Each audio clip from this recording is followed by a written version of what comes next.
Have you ever felt trapped, repeating the same errors as if you were living out a script written by another?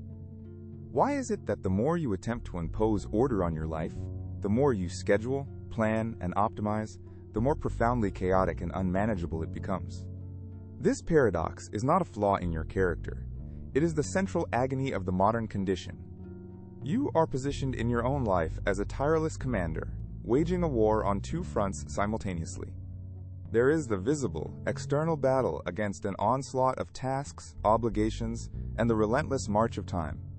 But a far more insidious and exhausting conflict rages within the landscape of your own psyche. This internal theater is filled with the noise of a relentless inner critic, the phantom anxieties of a future that never arrives, and the hollow echo of past regrets. This is the true source of the disorder. The frantic scheduling and endless to-do lists are merely symptoms of this deeper, internal disquiet.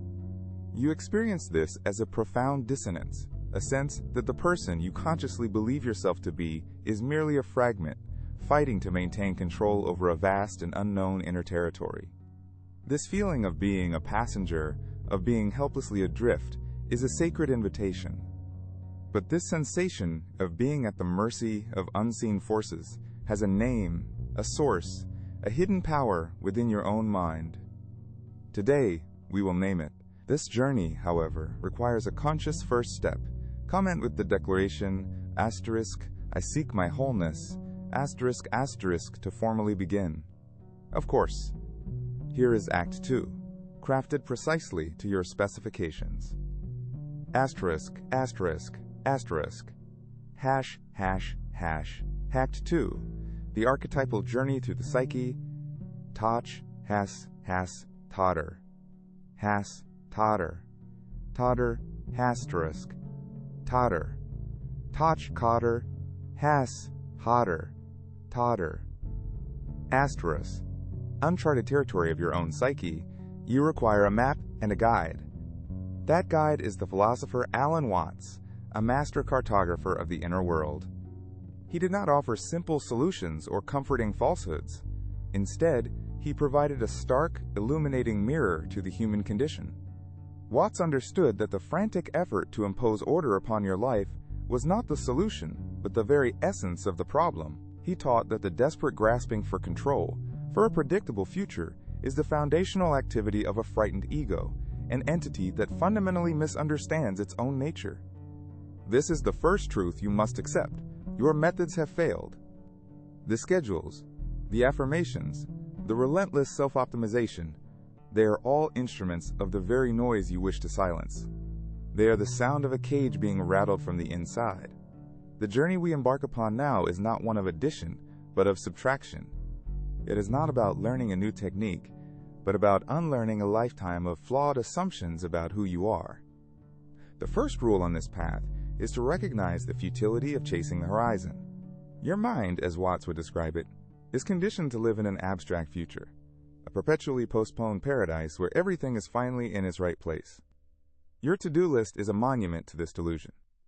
Each item ticked off provides a fleeting sense of accomplishment, yet the list never ends, because its true purpose is not to be completed, but to sustain the illusion that you are moving toward dominant order, while actively avoiding the profound, living order of the present moment. Therefore, you must observe this mechanism within yourself without judgment. Watch how your consciousness constantly flees the now. This escape is not a sign of weakness, but a deeply ingrained survival strategy of the ego, which cannot exist in the timeless reality of the present. It thrives on memory and anticipation. Your anxiety about the future is the energy it consumes. To begin the process of true organization, you must first cease the project of organizing a future that does not exist. You must withdraw your energy from the phantom of tomorrow and anchor it in the challenging, undeniable reality of what is. This is the first step out of the labyrinth. The next requires you to confront the labyrinth's architect, the ego itself. Times asterisk, block 3 midpoint, asterisk. For years, you have been trying to silence a noise without understanding its source. You have treated the chaos in your life as a series of isolated fires, rushing to extinguish each one without ever asking what is causing the arson. Today, that changes. The disquiet the self-sabotage, the inexplicable feelings of being an imposter in your own life. This internal antagonist has a name, an archetypal identity known in analytical psychology as the shadow. The shadow is the repository for every part of yourself that you have disowned. It is the vault where you have locked away your rage, your untamed creativity, your forbidden desires, your perceived weaknesses, and your most terrifying strengths. It is everything your conscious ego has deemed unacceptable, unworthy, or dangerous to the construction of your social identity. This revelation must land with its full, transformative weight. Your problem is not that you are disorganized, it is that you are profoundly dissociated. You are not a unified being. You are a house divided, with the conscious personality living in the tidy, well-lit upper floors, while a vast, powerful, and neglected entity rattles the foundations from the basement. The chaos you experience in your external life, the missed deadlines, the broken promises to yourself, the cycles of procrastination, is not a random malfunction. It is the shadow, starved of recognition, pounding on the floorboards, demanding to be seen. It is a desperate, often destructive, call for integration from the lost parts of your own soul. The more you ignore it, the louder it will become. Therefore, the entire project of organizing your life must be abandoned and replaced with a far more courageous endeavor, the journey into the basement.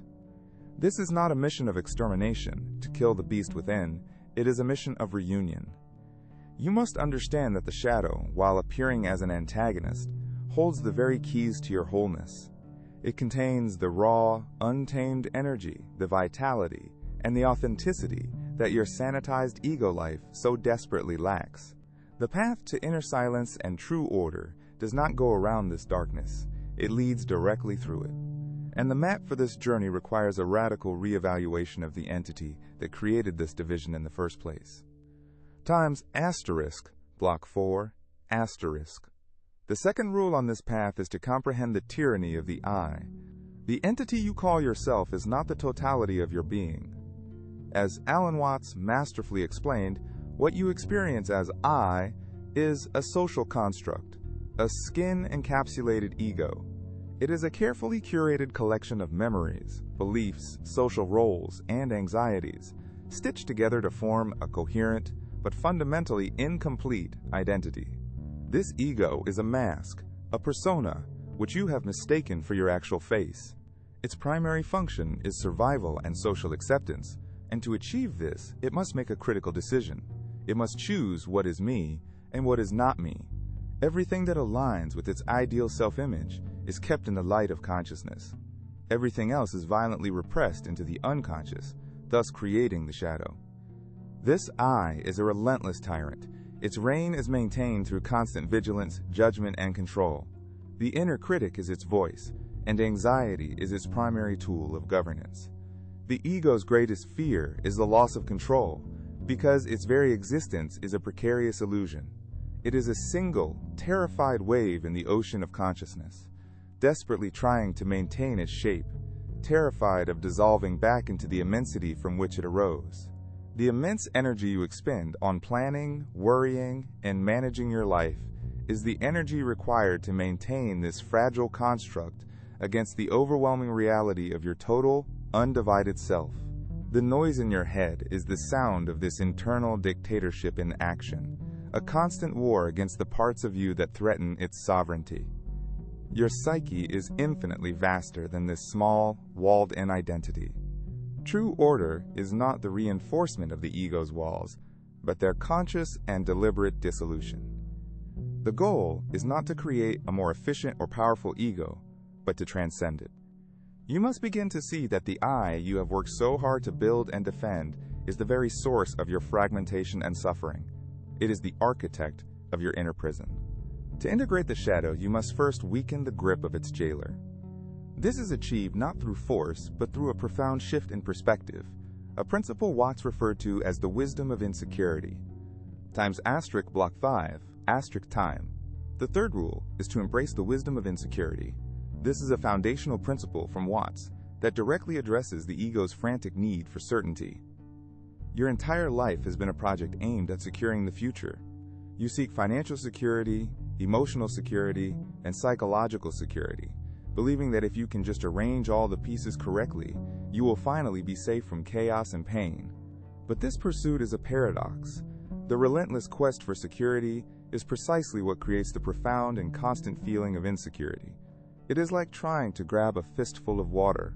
The tighter you squeeze, the more it slips through your fingers. Your anxiety is a direct byproduct of your attempt to stand on solid ground in a universe that is fundamentally fluid and uncertain. This principle is the primary tool for engaging with the shadow. You cannot approach this powerful, archetypal energy from a position of fear and control. The shadow thrives on your resistance. It is energized by your attempts to suppress it. To begin the process of integration, you must first willingly step into a state of uncertainty. You must let go of the need to know what will happen next, of the need to have a plan for every contingency. This act of surrender is not one of weakness, but of immense strength. It is a declaration to your psyche that you are willing to meet reality on its own terms, rather than demanding that it conform to the ego's rigid expectations. Therefore, you must learn to reinterpret the signals of your own body and mind. When you feel the familiar surge of anxiety, see it not as a warning to tighten your grip, but as a sacred invitation to let go. This is the first practical step toward making peace with your inner darkness. You cease to fight it. You stop running from the discomfort of the unknown.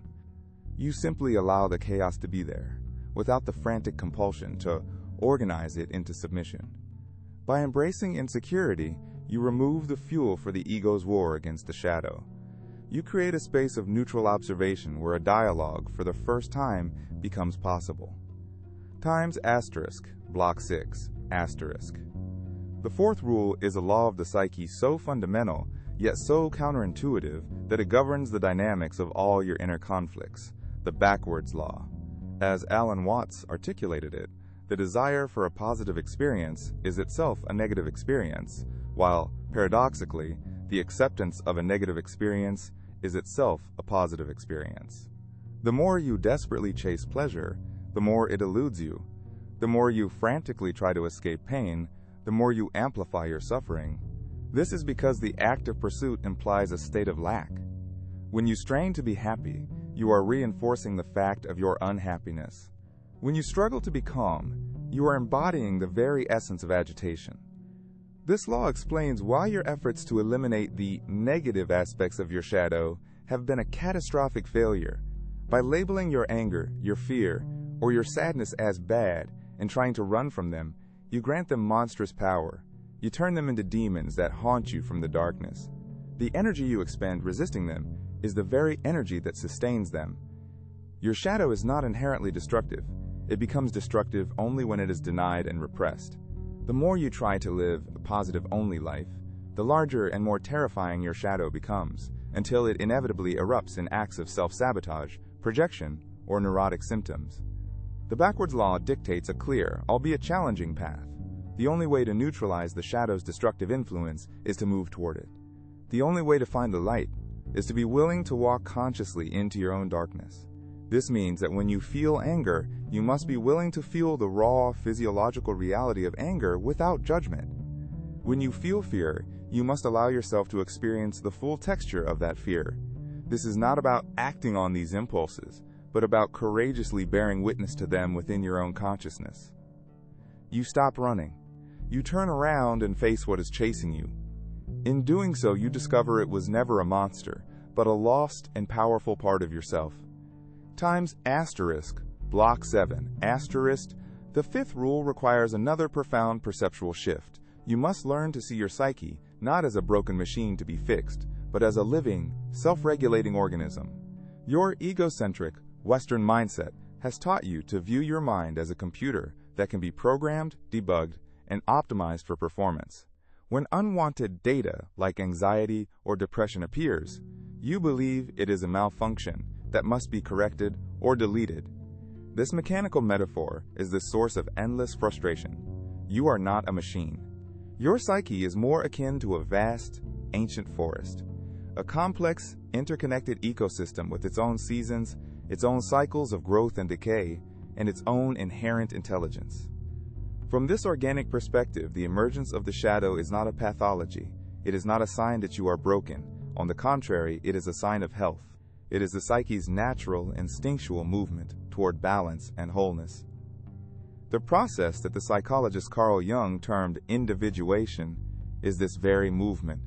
It is the innate drive of the psyche to become what it is in its entirety, to integrate all its disparate parts, conscious and unconscious, light and dark, into a unified, functioning self.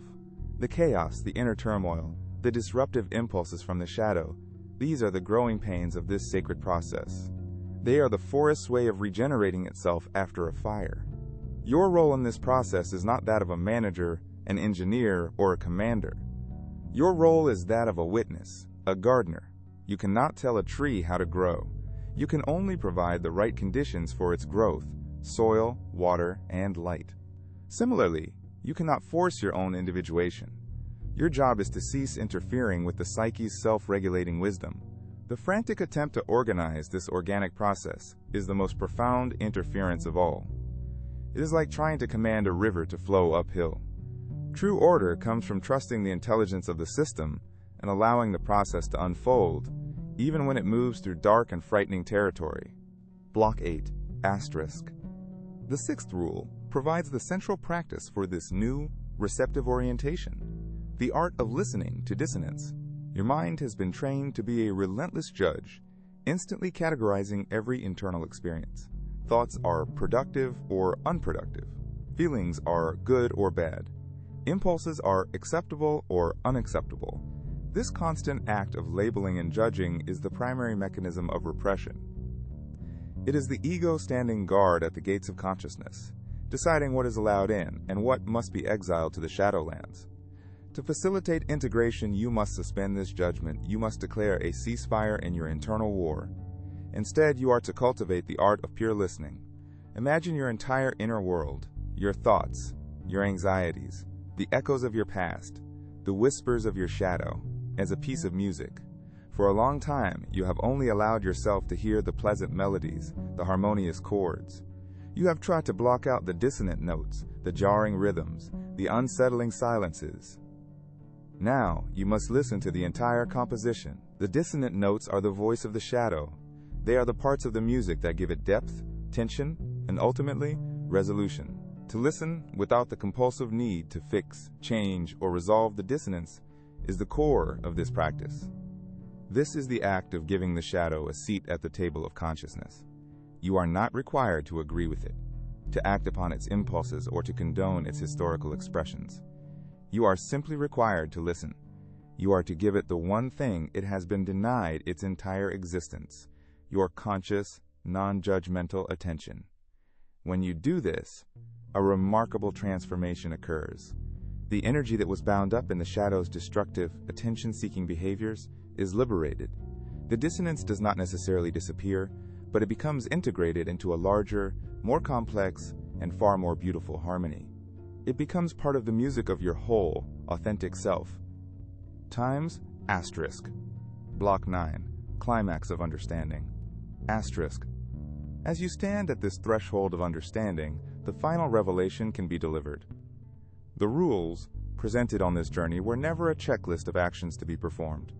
They were a sequence of perceptual shifts designed to dismantle the very foundation of your suffering. The ultimate solution to the chaos in your life is the greatest paradox of all.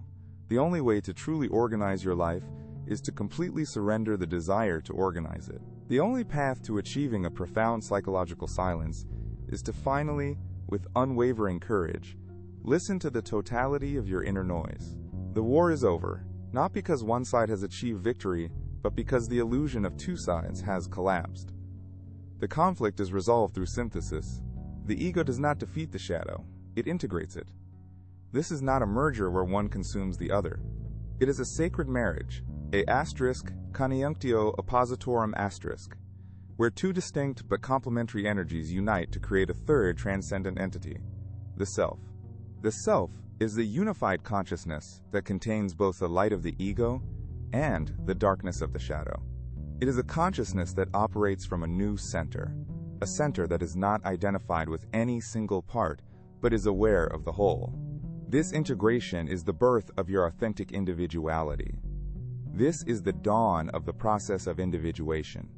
It is not an endpoint you arrive at, but a new way of being that you begin to inhabit. Life will not suddenly become free of problems or pain. The external world will continue to present its challenges and its chaos, but you will no longer be at war with yourself. You will be centered in your own wholeness, able to respond to life's challenges with the full spectrum of your being, your reason and your instinct, your compassion and your anger, your light and your darkness, all working in concert. You have stopped trying to control the wave and have finally realized that you are, and always have been, the entire ocean. Of course, here is the conclusion, crafted precisely to your specifications. Asterisk, asterisk, asterisk. Tapped 3. The synthesis of individuation. You arrived here a soldier, fighting a desperate war against the chaos in your life, believing the enemy was external. You now understand the profound truth. The battlefield was always within, and the perceived enemy was a disowned, vital part of your own magnificent being. The journey through the wisdom of Allan was not about acquiring a new strategy for this war. It was about realizing the war itself was an illusion born of misunderstanding. The frantic noise you sought to silence was never a malfunction. It was the sound of your own wholeness calling you home. You have turned to face the dissonance, to listen to the shadow, and in doing so, you have begun the sacred act of integration. The silence you now approach is not one of emptiness, but of profound fullness, the quiet, resonant hum of a psyche no longer at war with itself. This is not an end. It is the true beginning. The process of individuation is not a destination to be reached, but a new landscape in which to live. The world outside will continue its dance of order and chaos, of certainty and unpredictability. But you will no longer meet it as a fragmented, terrified ego fighting for control. You now possess the compass for your inner world. You have learned that true organization is not about controlling the future, but about being fully present with the totality of who you are, right now. You are no longer a victim of your unconscious currents. You are learning to be their conscious navigator. The path forward is not about eliminating the darkness, but about walking with the wisdom that both light and shadow are required to see the way forward. To live from this integrated center is to experience an entirely new quality of freedom. It is the freedom from the exhausting, lifelong work of self-repression. You now have permission to be fully human, to access the entire spectrum of your being. Your reason is balanced by your instinct. Your compassion is informed by your capacity for righteous anger. Your ambition is grounded by your acceptance of insecurity. This is the power you have unlocked, the ability to respond to life not with a fraction of yourself, but with your complete, unified self. This wholeness was never something to be achieved.